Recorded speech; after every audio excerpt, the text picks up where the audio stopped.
요한계시록 3장 7절 8절 말씀을 우리 다 같이 읽겠습니다. 빌라델비아 교회의 사자에게 편지하라. 거룩하고 진실하사 다윗의 열쇠를 가지시니 곧 열면 닫을 사람이 없고 닫으면 열 사람이 없는 그가 이르시되 볼지어다 내가 네 앞에 열린 문을 두었으되 능히 닫을 사람이 없으리라. 내가 내 행위를 아노니 내가 작은 능력을 가지고서도 내 말을 지키며 내 이름을 배반하지 아니하였도다. 아멘. 고대 그리스 시대에 시라쿠스라고 하는 도시에 아주 기묘한 모습의 동상이 하나 있었다고 합니다. 전체적인 모양은 여성이에요. 여성인데 앞머리는 무성한데 뒷머리는 대머리랍니다. 그리고 발에는요 날개가 있대요. 아주 특이한 모습의 동상이었습니다. 이 동상이 도대체 뭘 상징하는 걸까? 그 동상 아래에 이런 글귀가 적혀 있답니다. 그대의 앞머리가 무성한 이유는 내가 올 때 사람들이 쉽게 붙잡을 수 있도록. 그대의 뒷머리가 대머리인 이유는 한 번 지나가면 다시는 붙잡기 어렵기 때문에. 그대는 왜 날개를 발에 달고 있는가? 더 빨리 사라지기 위하여. 그대의 이름은, 여러분 이름이 뭘까요? 바로 기회입니다. 이 동상은 기회의 여신이라는 튀케의 동상이었던 겁니다. 이게 바로 기회의 속성이 아닌가 싶습니다. 올 때 붙잡지 않으면 지나가고 난 다음에는 놓치게 되는 거죠. 다시는 찾을 수 없고 얻을 수 없게 되는 거예요. 결국 그래서 그 기회를 놓치게 되면 후회만 남게 되죠. 우리 그런 말 쓰잖아요. 지나가는 버스는 다시 못 잡는다. 기회 말입니다. 기회. 바로 이것이 기회이고, 어쩌면 우리가 살아가는 모든 인생은 기회가 아닐까 싶습니다. 우리는 오늘 본문을 통해서 빌라델비아 교회를 만나게 됩니다. 이 빌라델비아라고 하는 지역은 당시 1세기 최고의 교통의 요충지였다고 그래요. 서머나, 서북 아시아, 부르기아, 그리고 동방 등을 연결시켜주는 주요 도로가 있었다고 합니다. 그랬기 때문에 당연히 상공업이 발달했을 것이고 경제적인 부를 축적할 수 있었다고 합니다. 문화적으로도 작은 아덴이다라고 하는 별명이 붙을 만큼 문화의 꽃을 피웠던 도시라고 합니다. 그래서 주변 도시에 상당히 많은 경제적인, 문화적인 영향을 행사했다고 합니다. 그런데 이 지역에 두 차례 대지진이 일어났었다고 해요. 그래서 경제적으로 많이 열악한 상황이 되어버렸고, 게다가 이 지역은 믿음에 핍박이 있는 지역이었다고 합니다. 그런 경제적인 어려움과 믿음의 시련이 있었던 빌라델비아 교회입니다. 그 빌라델비아 교회에 예수님께서 아주 특별한 말씀을 하십니다. 오늘 본문 8절을 보시면 볼지어다 내가 네 앞에 열린 문을 두었다 이렇게 말씀하세요. 열린 문을 두었다. 여러분, 열려있다, 이 문이 열려있다는 말이 어떤 의미일까요? 상대적으로 반대의 개념인 닫힌 문과 비교해서 생각해 보면 열린 문에 대한 의미를 우리가 쉽게 알 수 있을 거예요. 자, 여러분, 문이 열려 있다는 건 외부와 연결이 된다는 거죠. 그러니까 상대적으로 문이 닫혀 있다는 건 외부와 차단이 되어 있다는 거예요. 문이 닫혀 있다는 건 여러분, 그것은 그냥 그대로 벽이 될 뿐입니다. 그런데 문이 열려 있다는 건 길이 되고 통로가 된다는 거죠. 문이 닫혀 있다는 건 막혀 있다는 것을 의미하고, 그래서 문이 열려 있다는 건 소통한다는 걸 의미하지요. 즉, 그 문을 사이로 안과 밖을 생각해 봤을 때 문이 열려 있다는 사실은 분명히 소통, 그 다음에 통로, 그리고 연결, 이런 의미를 가지게 될 겁니다. 예수님께서 이 빌라델비아 교회가 열린 문을 두셨다, 그 교회에 열린 문을 두셨다고 하는 것은 바로 그런 의미였을 것입니다. 세상과 연결이 되고 세상과 통로가 되는, 그래서 세상으로 향하는 더 많은 기회, 그리고 세상을 향할 수 있는 분명한 비전, 이것이 바로 예수님께서 빌라델비아 교회에 열린 문을 두신 이유이지 않았을까. 바로 열린 문은 그런 의미가 될 것입니다. 제가 2주 전에 교회 창립 감사주일 예배를 드리면서 우리 그런 말씀을 드렸어요. 우리 교회가 막힌 담이 아니라 열린 통로가 되었으면 좋겠다. 저는 정말 간절히 소망합니다. 여러분, 우리 교회가 닫힌 문이 아니라 열린 문이 되었으면 좋겠습니다. 여러분, 우리 교회가 막힌 담이 아니라 열린 통로가 되었으면 좋겠습니다. 주님께서 우리를 부르시고 교회 공동체에 있게 하시는 것, 여러분, 이 빌라델비아 교회를 향하신 이 열린 문의 비전은 저는 오늘을 교회로 살고 오늘을 교회 공동체 지체로 살고 있는 우리를 향하신 말씀이라고 생각이 되어집니다. 그렇다면 이 빌라델비아 교회에 두신 열린 문, 과연 이건 구체적으로 오늘을 살아가고 있는 우리에게 어떤 의미가 될까요? 먼저 오늘은 본문의 내용을 토대로 해서 이 열린 문이라고 하는 의미와 더불어 예수님께서 이 교회에 열린 문을 두신 이유에 관해 좀 말씀을 나눠보려고 그래요. 다시 말하면 이런 겁니다. 열린 문의 교회 역할을 감당하기 위해서 교회는 이런 모습이어야 된다는 거죠. 이런 거예요. 빌라델비아 교회의 분명한 모습을 주님이 보셨기 때문에, 어떤 모습을 보셨기 때문에 그 교회에 열린 문을 두신 거예요. 그러니까 열린 문으로서의 교회의 비전을 감당하려면 빌라델비아 교회 같은 모습이 우리에게 있어야 된다는 겁니다. 주님께서 왜 이 빌라델비아 교회에 열린 문을 허락해 두셨던 걸까요? 자, 우리 8절을 다시 보겠습니다. 주님이 말씀하시는 거죠. 볼지어다 내가 내 앞에 그 빌라델비아 교회에 열린 문을 두었다, 이렇게 말씀하세요. 그리고 능히 닫을 사람이 없으리라. 내가 내 행위를 아노니. 여러분, 우리 성경에 빠져 있는데요, 내가 내 행위를 아노니 그 다음에 왜냐하면이라는 접속사가 있어요. 왜냐하면, 다시 말하면 내가 너희들 앞에 열린 문을 둔다. 내가 너희들이 행위를 다 알아. 그러니까 그 교회를 다 아시는 주님께서 내가 너희 앞에 열린 문을 둔다. 그리고 왜냐하면, 즉 이유를 설명하시는 거예요. 빌라델비아 교회 앞에 열린 문을 두신 그 이유를 설명하세요. 왜냐하면 네가 작은 능력을 가지고서도 내 말을 지키며 내 이름을 배반하지 않았다, 이렇게 말씀하세요. 여러분, 왜 예수님께서는 유독 빌라델비아 교회에 열린 문을 두셨던 걸까요? 그 이유가 뭐냐면 그들이 내 이름, 즉 주님의 이름을 배반하지 않았기 때문이었습니다.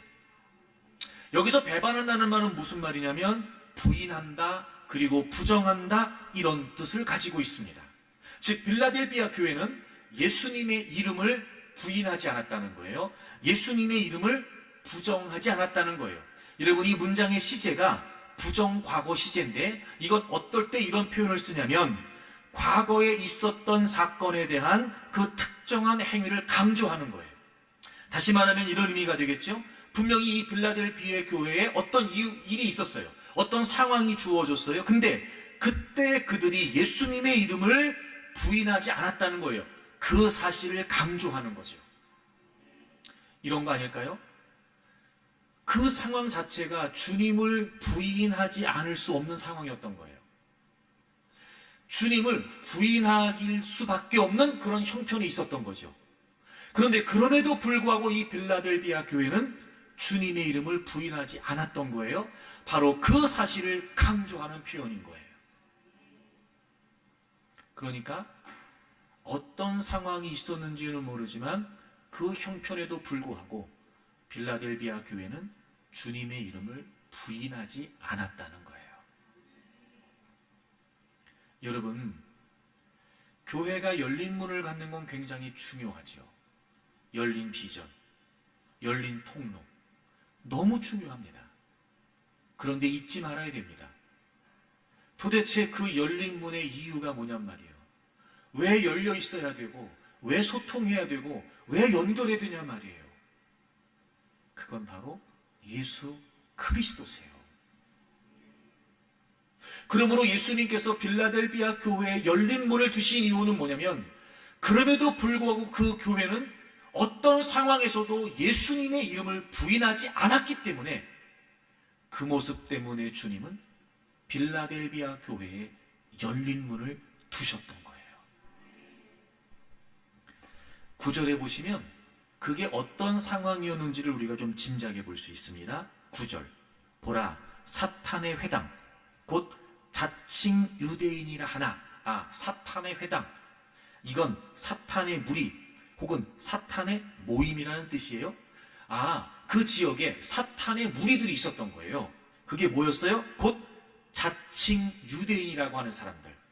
이게 무슨 내용이냐면, 당시에 그 지역에 유대인들이 살고 있었는데 어떤 사람들이었냐면, 아브라함의 자손이라는 육신의 혈통을 자랑하는 정통 유대주의자들이었어요. 이게 무슨 말이냐면, 자신들이 아브라함의 자손이다, 그래서 하나님께 선택된 하나님의 백성이라고 자부하고 살고 있었어요. 그런 혈통, 그 태생이 마치 하나님 나라에 들어갈 수 있는 자격인 것처럼, 자신들은 선택받은 하나님의 백성으로서 우린 하나님의 나라에 들어갈 자격 있는 사람이라고 주장했던 사람들이었어요. 오로지 혈통 그리고 태생만으로 말이죠. 그런 정통 유대주의자들이 그 지역에 있었어요.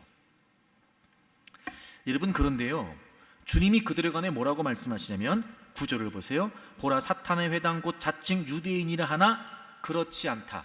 그러니까 지금 예수님께서는 그 사탄의 회당, 그 정통 유대주의자들의 주장을 부정하시는 거예요. 그렇지 않다는 거예요. 너희들은 그렇게 주장하지만 그렇지 않다는 거예요. 너희들은 혈통이 그렇고 태생이 그래서 너희들은 선택받은 하나님 백성이고 너희들만 하나님 백성이고 너희들만 하나님 나라에 간다고 말하지 그렇지 않다는 거예요. 주님이 그렇지 않다고 말씀하시는 거예요. 그러면서 그들에게 말씀하세요.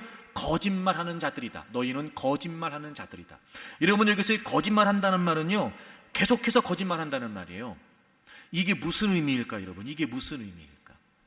그래요, 그들은 혈통적으로 태생적으로 아브라함의 자손이에요. 그래서 하나님께 선택을 받은 선민이라고 말할 수 있겠죠.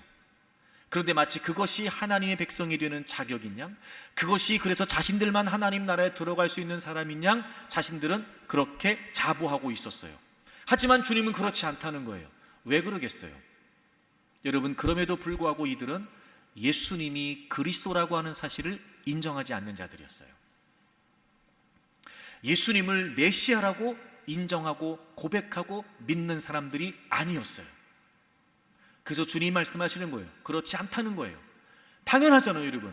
예수님을 믿어야 하나님의 자녀인 거고 예수님을 믿어야 하나님의 나라에 갈 수 있는데, 그들은 혈통적으로 아브라함의 자손이라 하여 자신들만 하나님의 백성이라고 주장하고 자신들이 하나님 나라에 갈 수 있다고 그렇게 자부했다는 말이죠. 주님은 그게 아니라는 거였어요. 왜냐하면 그들은 예수님을 구주와 주님으로 믿지 않았던 거죠. 그런 무리들이 있었어요. 그럼 우리가 충분히 상황을 짐작해 볼 수 있어요. 여러분, 빌라델비아 교인들은 예수님을 믿는 사람들이었고 당시의 유대인들은 예수님을 인정하지 않으면서 자기들이 하나님의 자녀라고 했던 사람들이었어요. 당연히 충돌이 있을 수밖에 없겠죠.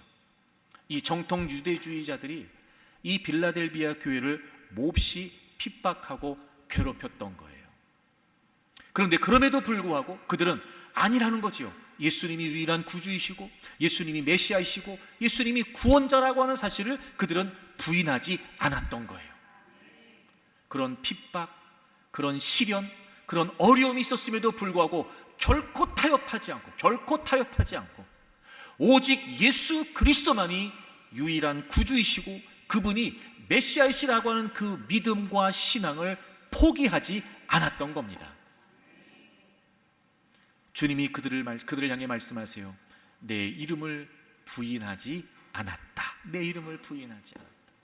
그리고 그랬던 그 빌라델비아 교회 앞에 예수님께서 열린 문을 두셨던 겁니다.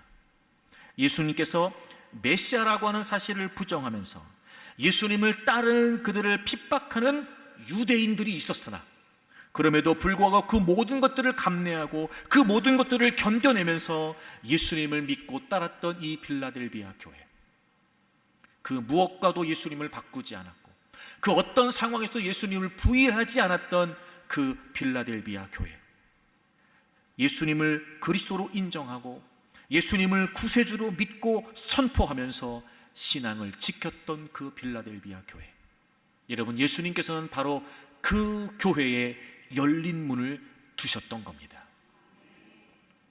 우리가 한 가지 놀라지 않을 수 없는 사실, 8절을 다시 보세요. 예수님께서 이유에 관해 설명하시면서 이렇게 말씀하시죠. 네가 작은 능력을 가지고서도, 여러분, 여기에서 이 작은 능력을 가졌다는 말은 능력이 거의 없다는 의미랍니다. 능력이 거의 없다. 이게 무슨 의미냐면 이 빌라델비아 지역에 살고 있었던 그 교인들의 신분, 지위, 경제력, 이런 외적인 능력이 변변치 못했다는 거예요. 이를테면 이런 거죠. 그 지역 사회에서 정말 별 볼 일 없는 사람들이었던 거예요. 아마 그런 걸 보면 교세가 약했을 수도 있어요. 우리식으로 표현하면 그냥 못 살고 또 못 배우고 누가 봐도 하찮아 보일 수밖에 없는 그런 사람들, 적은 능력. 여러분, 그런데요, 놀랍죠. 그럼에도 불구하고 그들은 예수님이 구세주시라고 하는 그 믿음의 고백만큼은 포기하지 않았던 거예요. 저는 이 내용을 보면서 그런 마음 들었어요. 오히려 그렇기 때문에 더 부인하기가 쉽지 않았을까? 이런 거죠. 너무 어려운 거예요. 그러니까 좀만 잘 될 수 있으면, 그깟 예수님이 구주라고 하는 사실이 뭐 그렇게 대수라고 말입니다. 그렇게 어렵게 살고 낮은 위치에 있는 그들이 신분이 상승될 수 있고 더 많은 그 명예를 누릴 수 있다면 까짓거 여러분, 예수님이 구주라는 거, 그게 뭐 그렇게 여러분 대단한 일이라고 말입니다. 지금 당장 어렵게 살고 지금 당장 힘들게 살고 거기다가 예수님을 믿는다는 것 때문에 핍박이 있고 고난이 있으니 말입니다. 그런 자신들의 처지와 형편을 생각해 봐서라도 오히려 더 쉽게 타협할 수 있고 오히려 더 쉽게 그 믿음을 저버릴 수 있는 상황이 아닐까? 어쩌면 그래서 주님이 언급하셨는지도 모르죠. 적은 능력을 가지고서도. 주님이 보시기에도 놀랍지 않을 수 없는 거예요. 주님이 보시기에도 정말 대단하다고 여겨지시는 거예요. 야, 그런 형편에서도, 그런 처지에서도 너네가 그래도 나를 포기하지 않는다고? 야, 그럼에도 불구하고 나를 부인하지 않는다고? 주님이 보시기에도 말입니다. 주님이 보시기에도 적은 능력을 가지고서. 여러분 보세요. 우리가 한 가지 간구하고 있는 사실, 여러분, 진짜 능력이 뭘까요? 진짜 능력. 재력이 정말 능력일까? 권력이 정말 능력일까? 아니요. 여러분, 진짜 능력은요, 예수 그리스도세요. 그 무엇으로도 포기할 수 없고 그 어떤 것 때문에라도 바꿀 수 없는, 그러니까 모든 것들을 다 감내하고 인내하면서 이걸 지켜내는 거예요. 예수님이 구주이십니다. 예수님이 유일한 그리스도이십니다. 이 믿음을 끝까지 지켜내는 거예요. 그런 걸 보면 여러분, 우리는 엉뚱한 힘을 힘이라고 생각하고 있는 건 아닐지, 그런 걸 보면 여러분, 우리는 가짜 힘을 힘으로 생각하고 지금도 그 가짜 때문에 안절부절하고 그 가짜 때문에 안달복달하고 있는 건 아닐지. 여러분, 진짜 힘은 그게 아닌데 말입니다. 적은 능력을 가지고서도 그럼에도 불구하고 그들이 갖고 있는 적은 능력과 달리 그 유대인들이 가하는 온갖 시련과 핍박 속에서도 이 빌라델비아 교회는 진리의 편에 서서 예수님의 이름을 부인하지 않고 배반하지 않았던 겁니다. 사랑하는 교회 여러분, 저는 우리가 이랬으면 좋겠어요. 어떤 상황에서도, 어떤 형편에서도, 그 누구 앞에서도 우리의 신앙만큼은 포기하지 않는 거죠. 우리의 믿음만큼은 인정하고 싶은 거예요. 부인하지 않고, 배반하지 않고, 부정하지 않고. 그럼에도 불구하고 나는 예수님을 믿습니다. 아무리 힘들고 어려워도 나는 예수님이 구주와 주님이시라고 하는 사실을 부인하지 않습니다. 어떤 위험이 있다라도, 어떤 위협이 있다 할지라도, 그래서 내가 어떤 처분을 당하고 내가 어떤 불이익을 당한다 할지라도 예수님이 나의 구주가 되신다는 사실, 이 진리만큼은 포기할 수 없습니다. 저는 우리 모두 이 분명한 신앙 고백 위에 있기를 바랍니다. 여러분, 사복음서에 보면 예수님께서 직접 교회에 관해 언급하시는 장면이 나오죠. 자, 우리 마태복음 16장을 찾아보겠습니다. 예수님께서 빌립보 가이사랴라고 하는 지방에서 제자들에게 물으세요. 야, 사람들이 나를 누구라고 하냐? 이렇게 물으시죠. 그때 제자들이 대답하기를, 예수님, 어떤 사람은 침례 요한이라고도 얘기하고요, 어떤 사람은 엘리야라고도 얘기해요. 그리고 어떤 사람은 예레미야나 선지자 중에 한 분이라고도 얘기합니다. 그때 예수님께서 제자들을 향해 물으세요. 그래? 그럼 너희들은 나를 누구라고 하느냐? 그랬더니 16절 보세요. 16절 우리 같이 한번 읽을까요? 베드로의 대답이죠. 16절 시작. 시몬 베드로가 대답하여 이르되 주는 그리스도시요 살아계신 하나님의 아들이시니이다. 아멘. 여러분, 이 고백이 우리의 고백이기를 바랍니다. 여러분, 이 고백이 우리의 고백이 맞지요? 주는 그리스도시요 살아계신 하나님의 아들이십니다. 그러니까 예수님이 유일한 구주이시고 예수님이 유일한 그리스도라고 하는 사실을 베드로가 고백을 하죠. 그리고 예수님께서 교회에 관해 언급하세요. 18절 또 내가 네게 이르노니 너는 베드로라. 내가 이 반석 위에, 베드로를 지칭하세요. 다시 말해, 지금 베드로의 대답을 들으시고 베드로를 다시 지칭하세요. 너 베드로지? 그러면서 이 반석, 즉 베드로가 고백한 그 신앙의 고백이에요. 이 반석이라고 하는 말은 바로 그 베드로의 신앙 고백을 말합니다. 이 반석 위에 내 교회, 주님의 교회를 세우신다는 거예요. 음부의 권세가 이기지 못할 거다. 여러분, 예수님께서 교회에 관해 언급하시면서 아주 중요한 교회의 본질을 말씀하세요. 그 반석, 베드로의 신앙 고백 위에 교회를 세우신다는 거예요. 여러분, 교회의 존재의 근거, 교회의 존립의 근거가 뭔지 아세요? 주는 그리스도시요 살아계신 하나님의 아들이시라고 하는 이 믿음의 고백이에요. 이 진리의 고백이라고요. 이게 교회의 가장 중요한 근본 존재의 이유이고 근거단 말이에요. 다시 말하면 그것 때문에 교회가 세워졌어요. 그것 때문에 교회가 존재하는 거예요. 그래서 교회가 있단 말이에요. 그러니 교회는 어떤 상황에서도 이 분명한 신앙의 고백을 부인하고 부정해서는 안 된다는 거죠. 그리고 주님이 한 가지를 더 말씀하세요. 음부의 권세가 이기지 못한다. 음부의 권세가 이기지 못한다. 음부의 권세가 없다고 말씀하지 않으셨어요? 음부의 권세가 있는데 그 음부의 권세가 그 진리의 고백, 그 믿음의 고백 위에 세워진 교회를 이길 수 없다는 거예요. 그럼 교회가 어떤 핍박, 어떤 어려움, 어떤 도전, 그 모든 것들을 이길 수 있는 힘이 어디에 있어요? 그 고백, 주는 그리스도시요 살아계신 하나님의 아들이십니다. 그 예수 그리스도를 향한 이 분명한 고백, 이 신앙의 고백이 세상의 모든 것들을 이길 수 있는 교회 공동체의 힘이고 능력이 된다는 거예요. 다시 말해 이런 거죠.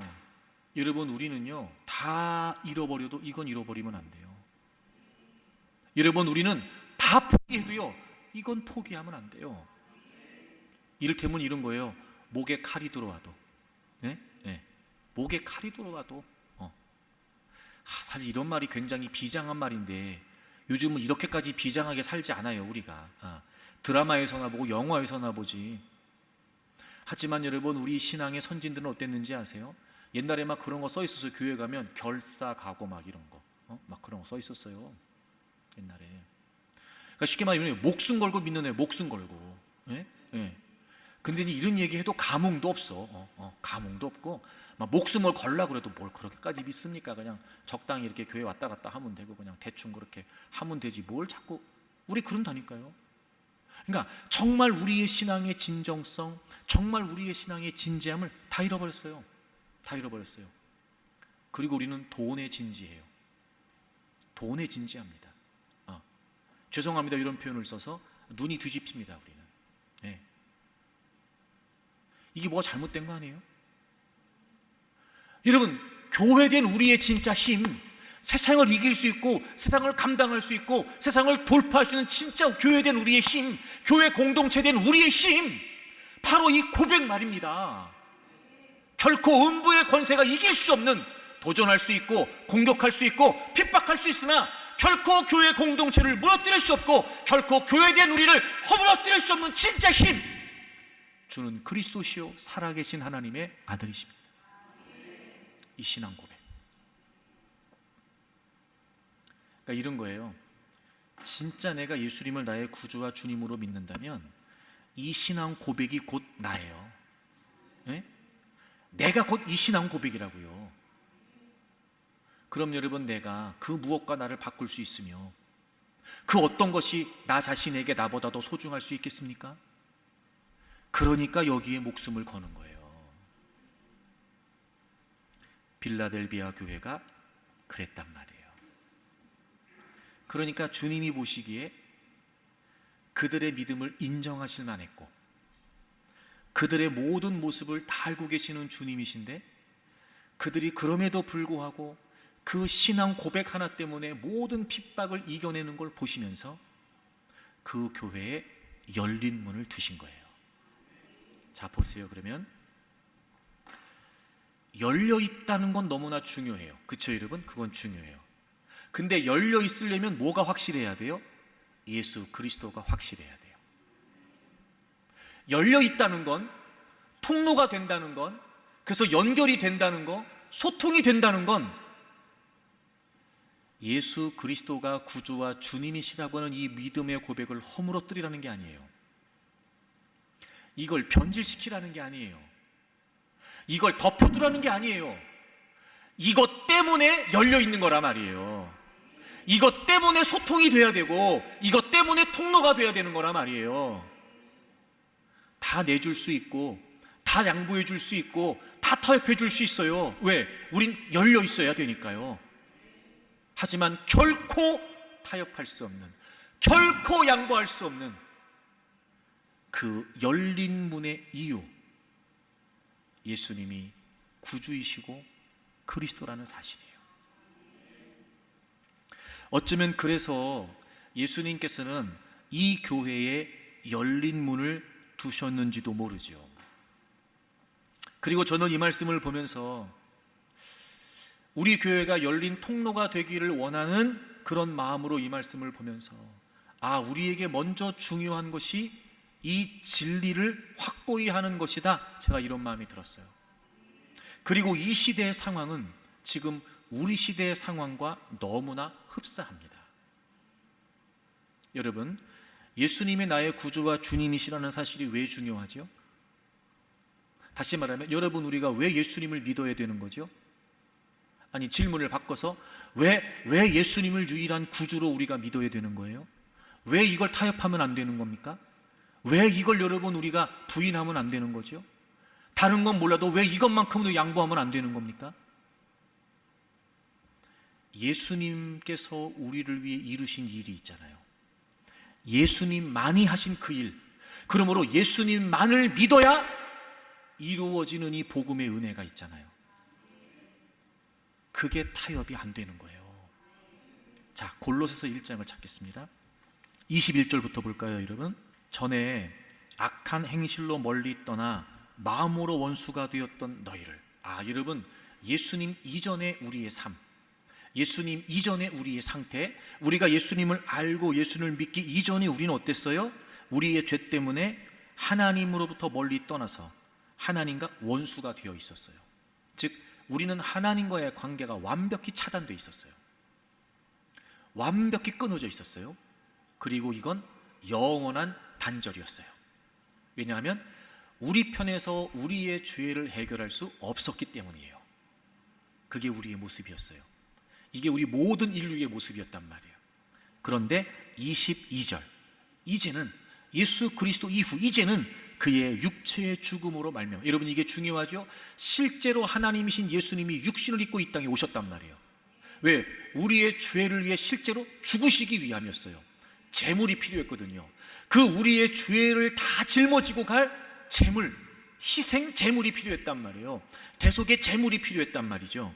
그래서 예수님께서 실제로 이 땅에 오셔서 육체의 죽음으로 화목하게 하셨어요. 이 화목이 뭐지요? 우리를 거룩하고 흠없고 책망할 것이 없는 자로 하나님 앞에 세우는 거였어요. 우린 우리의 죄 때문에 하나님과의 관계가 완벽하게 차단되어 있었죠.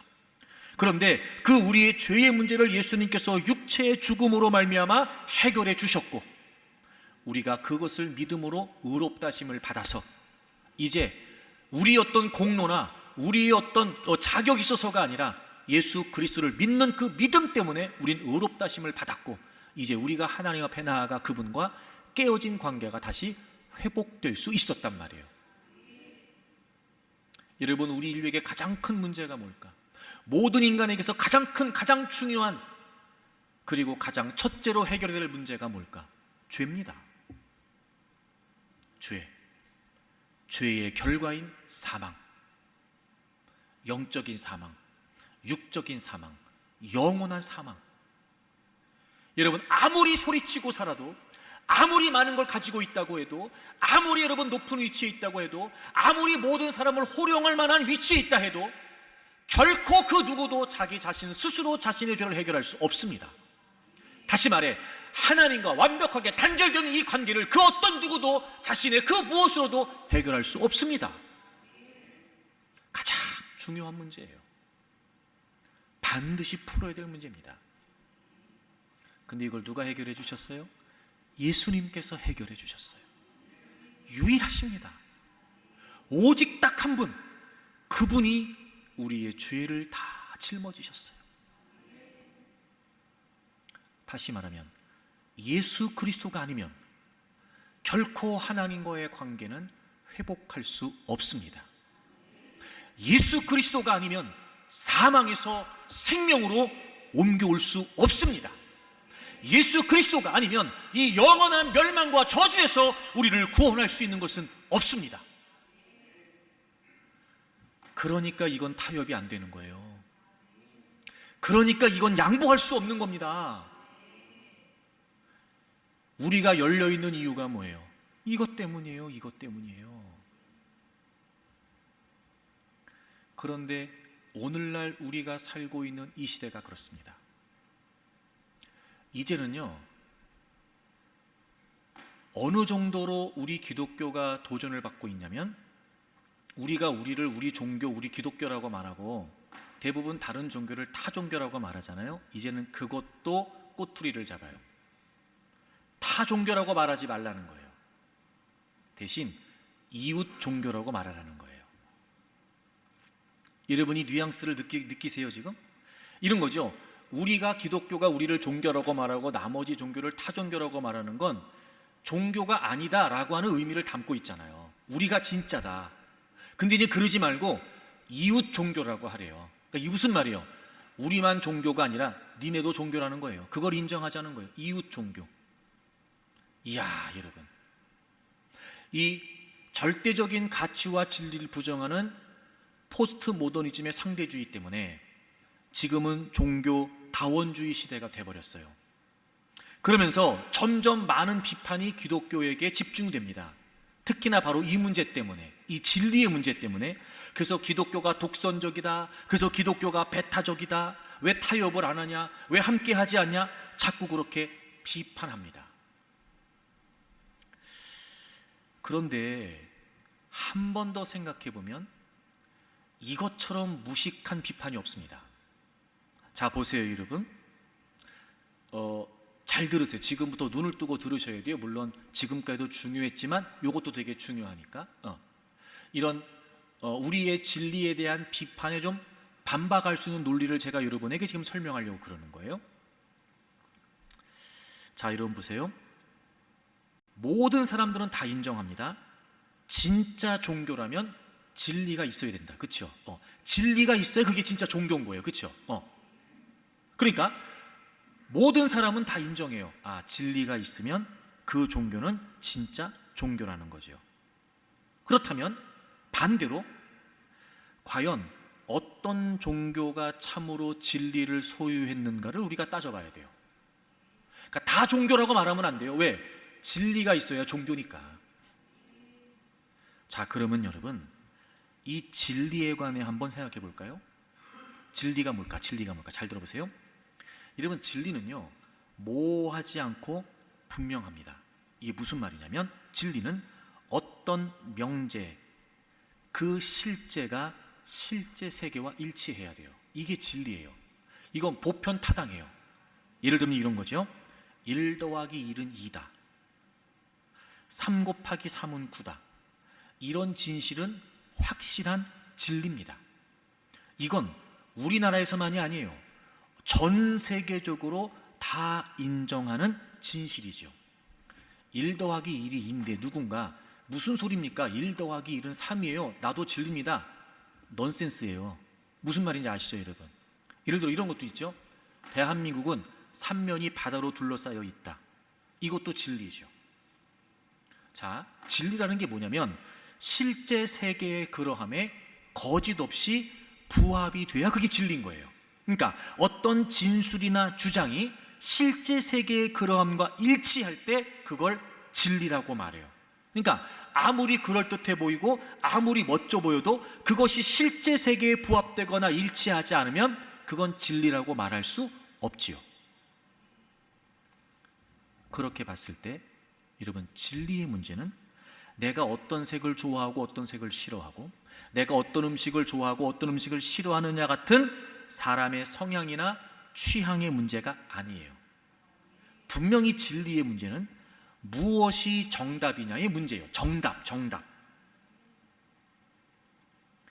동일한 여러 가지 문제에 대해서 상반되는 두 가지 혹은 여러 가지의 진술이 있을 수 있을 때 그 모든 진술이 다 옳을 수는 없어요. 왜냐하면 진리는 이것이냐 저것이냐의 문제지 이것도 되고 저것도 된다의 문제가 아니기 때문에 그렇죠. 자, 그래서 결론. 그럼 보세요. 진리는 이것이 아니라 저것이고 저것이 아니라 이것이라면 진리의 특성은 그 자체로 배타성을 가져요. 그죠, 여러분? 근데 왜 기독교가 배타적이냐고요? 이건 논리적으로 모순이에요. 진리는 그 자체로 배타적이라니까요, 여러분. 예를 들어서 모나리자 그림이 있어요. 진품은 딱 하나예요. 나머진 다 뭐예요? 가품이에요. 배타성. 뭔 말인지 아시겠죠, 여러분? 이게 진리예요. 그러니까 진리 그 자체는 당연히 배타성을 가져요. 당연히. 그러니까 여러분, 세상의 논리에 속으면 안 돼요. 속으면 안 돼요. 그래서 먼저 진리 그 자체는 배타성을 갖는다. 그럼 여러분, 반대로 이런 의미도 있을 거예요. 진짜 진리는 가짜 진리에 의해서 끊임없이 공격을 받을 수밖에 없어요. 왜? 가짜도 진짜라고 하고 싶을 테니까. 그렇죠? 그러니까 가짜도 진짜라고 하고 싶으니까 진짜를 향해 왜 너네만 진짜라고 말하냐? 그 배타성을 공격할 수밖에 없어요. 잊지 마세요. 진리는 그 자체로 배타성을 가진다. 그러면 우리는 한 가지 더. 그렇기 때문에 모든 종교가 주장하는 이 종교다원주의 시대에 모든 종교들이 자신들이 진리라고 말하는 이 진리를 다 똑같은 진리라고 보는 건 넌센스예요. 이건 상식적이지 않다고요. 이건 합리적이지 않아요. 그렇기 때문에 진짜 종교는 진짜 진리를 가지고 있어야 되고, 그렇지 않은 진리가 없는 가짜 종교와 비교해 볼 때 배타적일 수밖에 없다는 거예요. 자, 그럼 우리는 한 가지 더 여기서, 그럼 예수님이 진짜 진리냐? 정말 예수님이 그렇게 하신 게 맞냐? 진짜 예수님이 구원자이시고 진짜 예수님이 하나님이신 거냐? 자, 우리가 이 부분에 관해 이제 고민해 봐야 돼요. 제가 이 내용은 그 C.S. 루이스라고 하는 아주 유명한 그 기독교 변증가의 책 순전한 기독교에서 나오는 내용을 그대로 제가 여러분에 설명드리려고 해요. 이 부분 때문에 C.S. 루이스가 자신의 책 순전한 기독교에서 이런 예를 들어요. 예수님이 역사적 실존 인물이면서 동시에 그가 자신을 가리켜 말한 것처럼 하나님이라는 사실이 분명하다면 첫째, 그는 희대의 사기꾼이거나, 둘째, 정신병자이거나, 아니면 자신이 말한 대로 진짜 하나님이다. 이렇게 세 가지를 가정해요. 근데 이 두 가지는 분명히 반박이 가능해요. 사기꾼, 정신병자. 여러분, 우리가 너무 잘 알지만 예수님 당시에, 그 1세기 당시에 예수님을 따랐던 대부분의 사람들은 유대인들이었어요. 아시죠, 여러분? 유대인. 그러니까 다시 말해 이런 거예요.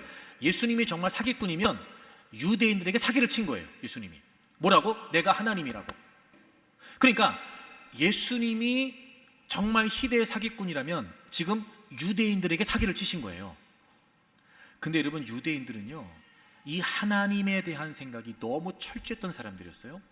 하나님 그 자체를 초월적인 존재로 분명히 봤기 때문에 유대인들은요, 하나님의 이름을 기록한다거나 하나님의 이름을 입 밖으로 내는 것 자체를 꺼려했던 사람들이었어요. 그런데 예수님이 어느 날 나타나서, 육을 입고 나타나서 내가 하나님이다? 이게 사기로 통할 일이 없단 말이에요, 여러분. 이건 말도 안 돼요. 유대인들에게는 있을 수도 없는 일이에요. 근데 그 유대인들이 예수님을 구주로, 하나님으로 믿고 따랐단 말이에요.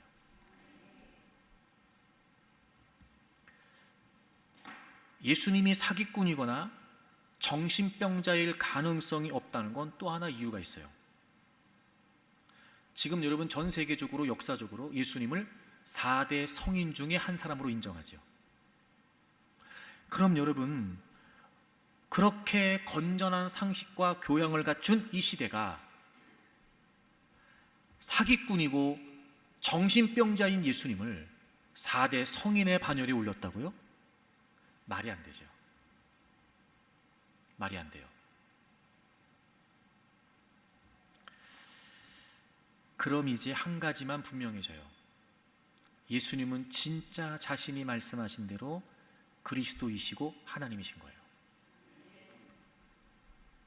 특히나 우리가 뭘 보면 알 수 있냐면요, 이 로마 기독교 박해는 이미도 역사가들에 의해 입증이 되어 있어요. 그러니까 로마가 기독교를 박해했다는 거. 그런데 그럼에도 불구하고 그 로마의 핍박이 있었음에도 수많은 사람들이 예수님을 믿었고 예수님을 경배했다는 거예요. 그래서 로마 황제 숭배를 거부하고 심지어 그 일 때문에 목숨을 잃는 사람도 있었어요. 예수님을 구주로 믿는다는 것 때문에, 즉 로마의 황제를 믿지 않고 예수님을 믿는다는 것 때문에 원형 경기장에서 굶주린 사자들의 밥이 되기도 했어요. 드러내놓고 살아갈 수 없기 때문에 우리가 알고 있는 것처럼 카타콤에 숨어 살아야 했죠. 예수님을 하나님으로, 예수님을 구주로 믿는다는 것 때문에 수없이 많은 사람들이 죽었어요. 더 놀라운 건 뭔지 아세요? 그럼에도 불구하고 그 예수님을 믿는 사람들이 점점 더 늘어났다는 거예요. 여러분, 그 어떤 이유로도 설명이 안 돼요. 예수님은 그분이 말씀하신 대로 구주가 맞으세요. 적어도 이렇게 인정할 수 있는 분이라면 그분이 이 땅에 오셔서 하신 말씀 또한 우리는 신뢰할 수 있단 말이에요. 합리적으로. 그분은 오시면서 말씀하셨어요. 내가 구세주라고. 나밖에 구원할 사람이 없다고. 어느 정도였어요? 그래서 십자가에 매달려 죽으실 때 유대인들이 조롱했어요. 야, 너는 모든 사람을 구원한다고 하면 너는 구원을 못하냐? 그렇게 주님을 조롱했어요. 너 십자가에서 내려오면 내가 너 믿어줄게 라고까지 했다니까요. 근데 주님은 내려오지 않으셨어요. 왜요? 자신이 하신 말씀을 지켰어요. 만약 자신을 구원하셨다면 우리를 구원하실 수 없었겠죠. 근데 예수님은 우리 모두를 구원하기 위해 오셨어요. 자신을 구원하러 오신 분이 아니셨거든요. 그래서 그런 조롱과 그리고 그런 모욕을 당하시면서도 예수님은 십자가에서 죽으셨어요. 왜요? 자신이 하신 말을 그대로 이루어 주신 거예요. 예수님은 구주가 맞으세요. 예수님은 그리스도가 맞으세요. 그러므로 예수님은 진리가 맞으세요. 중요한 얘기 할게요. 잘 들어보세요.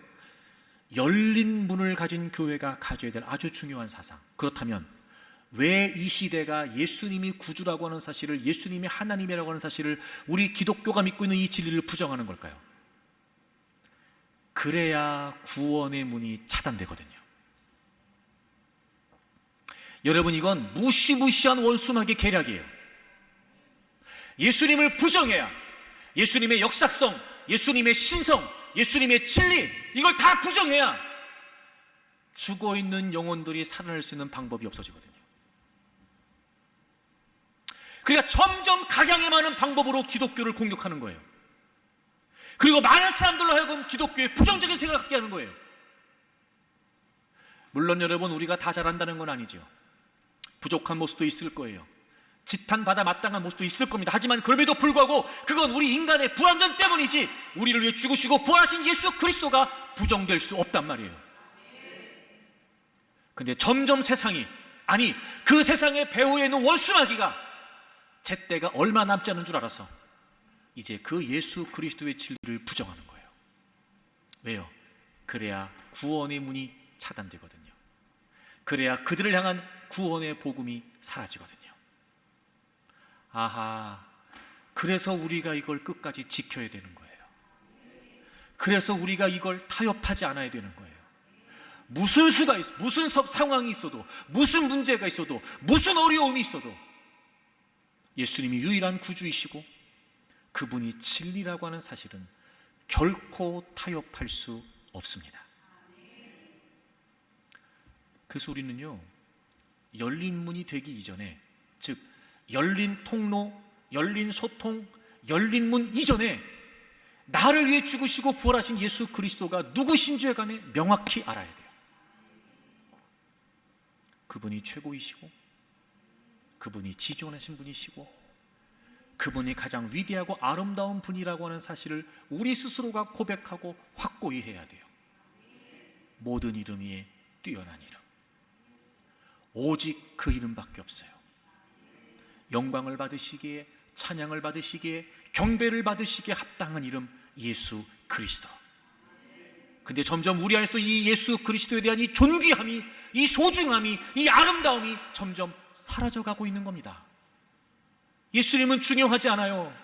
예수님의 이름으로 예배를 드리러 왔음에도 불구하고 예수님은 중요하지 않아요. 그분을 더 알려고 하지 않아요. 그분을 높여드리려고 하지 않아요. 그분을 찬양하려고 하지 않아요. 그리고 온통 예배 자리에서도 나만 중요해요. 나만. 점점 주님에 대한 고백은 사라져가요. 나에 대한 고백만 남아있어요. 점점 주님을 높여드리고 주님을 경배하고 그분 앞에 엎드리고 그분 앞에 굴복한다라고 하는 진정한 그분을 향한 고백은 다 사라져버렸어요. 그리고 예배 자리에서도 나만 중요해요. 잊지 마세요. 진짜 교회된 우리의 힘은 바로 그 믿음의 고백이 있다는 걸 말입니다. 교회 공동체가 된 우리가 진짜 이 세상을 열린 문으로 살아갈 수 있는 진정한 능력은 바로 예수 그리스도가 구주이시고 주님이시라고 하는 그 고백에 있다는 걸 말입니다. 그러므로 우리는 이 분명한 진리의 고백으로 무장해야 됩니다. 그리고 날마다 순간마다 그 예수 그리스도를 놓치지 않기 위해 몸부림쳐야 되고, 그분이 어떤 분이신지를 우리의 믿음으로 스스로 고백할 수 있어야 되며, 그럴 때 비로소 이런 종교다원주의 같은 이 세상, 예수 그리스도를 인정하지 않는 이 시대에 우리가 그분이 구주이시고 그분이 진리라고 하는 사실을 선포할 수 있게 됩니다. 사랑하는 교회 여러분, 저는 우리 교회가 열린 통로가 되기를 바랍니다. 우리 교회가 열린 연결이 되기를 바랍니다. 열린 문이 되기를 바랍니다. 그러려면 빌라델비아 교회가 그랬던 것처럼 어떤 상황에서도 예수 그리스도가 구주이시라고 하는 사실, 그분이 그리스도이시고 그분이 진리라고 하는 사실을 결코 타협해서는 안 됩니다.